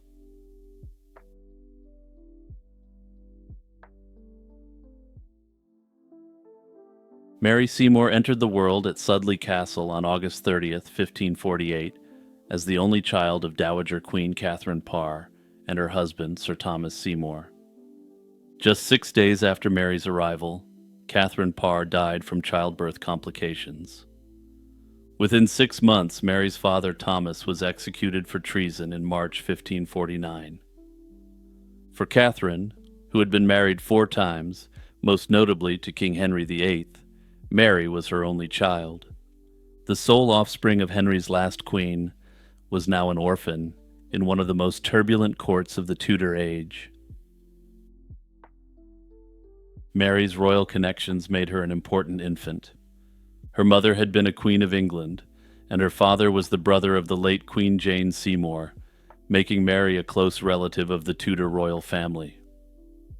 As the Dowager Queen's daughter, Mary wasn't technically a princess, but she was one of the highest-born children of her generation. She was even named in honor of Henry VIII's elder daughter, Princess Mary, the future Queen Mary, reflecting hopes for the child's lofty future. However, noble birth offered little protection to a baby in the volatile aftermath of King Henry VIII's death. Before his downfall, Thomas Seymour had entrusted Mary's care to Catherine Willoughby, Duchess of Suffolk, a close friend of Catherine Parr. In early 1549, the infant was moved to the Duchess's country seat at Grimsthorpe Castle in Lincolnshire. The Duchess accepted the duty but soon lamented that caring for the orphan was a heavy burden. As the daughter of the Dowager Queen, Mary, though not technically a princess, was expected to be raised in extreme luxury, which strained her guardian's resources. Notably, the Duchess believed that she would receive support from individuals who had prospered under the Queen Dowager. However, those who had become increasingly wealthy from Catherine's favor failed to offer any assistance for her baby daughter's upkeep. The Crown had allotted £500 per year for Mary's maintenance, an enormous sum at the time, but even this wasn't enough to maintain the child in what was viewed as an appropriate manner. The government eventually provided some additional help. In January 1550, Parliament passed an act restoring to young Mary the right to inherit what little remained of her father's estates. Much of Thomas Seymour's wealth was already picked over, but the act at least made the child eligible for further support. On March 13, 1550, the Privy Council granted these funds to help cover Mary's household expenses. Notably, this record from spring 1550 is the last known trace of Lady Mary Seymour in contemporary documents. After that date, Mary disappears from the historical record. No further mention of her life or death has been found. No one ever claimed the comparatively small inheritance on her behalf, which strongly suggests that Mary didn't live long enough to use it. Most historians conclude that she died in early childhood, likely before her second birthday. Such an early death wouldn't have been unusual. Infant mortality was high in Tudor times, but the absence of any recorded burial or comment about her passing is perplexing. Parish registers by then were supposed to note deaths, especially of well-born persons. Yet Mary's demise went unrecorded. One would expect the Duchess of Suffolk to announce Mary's death as well, but no such report was made. Perhaps any record of Mary's burial was lost over time, or her guardians kept her death under wraps amid the political upheaval of the era. However, there is, of course, a much darker theory about what happened to Mary Seymour. All records indicate that Catherine Willoughby, the Duchess of Suffolk, was extremely unhappy to have been put in charge of the child, and viewed her as a burden. She had initially expected the child may bring her some benefit, in the form of assistance from Catherine Parr's associates, but this never materialized. Under this theory, Mary Seymour essentially became a white elephant, so to speak. That is to say, she was someone who was impossibly expensive for the Duchess to maintain. This has led some to speculate that the Duchess eliminated Mary Seymour and tried to keep the entire thing secret. This explains why there are no records of her death. Further, given the turmoil of the time, the whereabouts of Mary simply weren't top of mind. After all, despite her high-born status, her father had fallen from grace, and the Queen Dowager was deceased. All that said, there's no evidence that the Duchess actually committed such an act, and this theory remains entirely circumstantial. Mary's fate soon passed into legend as one of Tudor England's unsolved mysteries. A popular Victorian writer refused to believe Mary had truly died, claiming instead that the girl survived and was eventually at the court of King James I. This notion, however, isn't supported by evidence and is considered highly implausible. Another tale suggested Mary was spirited away to be raised by a family in Ireland, but this too lacks historical proof. A more convincing clue about Mary's end emerged in a Latin poem published in 1573 by John Parkhurst, who had been Queen Catherine's chaplain. This connection, made by Linda Porter, a British historian, is now considered to have likely solved this mystery. The poem is an epitaph mourning a child whom her queenly mother bore at the cost of her own life, and who now rests under a marble stone after a brief life. The verse doesn't name the child, but this is strongly believed to be a reference to Mary Seymour. Notably, if this was the case, there's the potential that her remains may be found on the grounds of Grimsthorpe Castle. That said, there have been numerous changes to the site over the course of the intervening centuries, and it appears that this mystery may never be conclusively solved.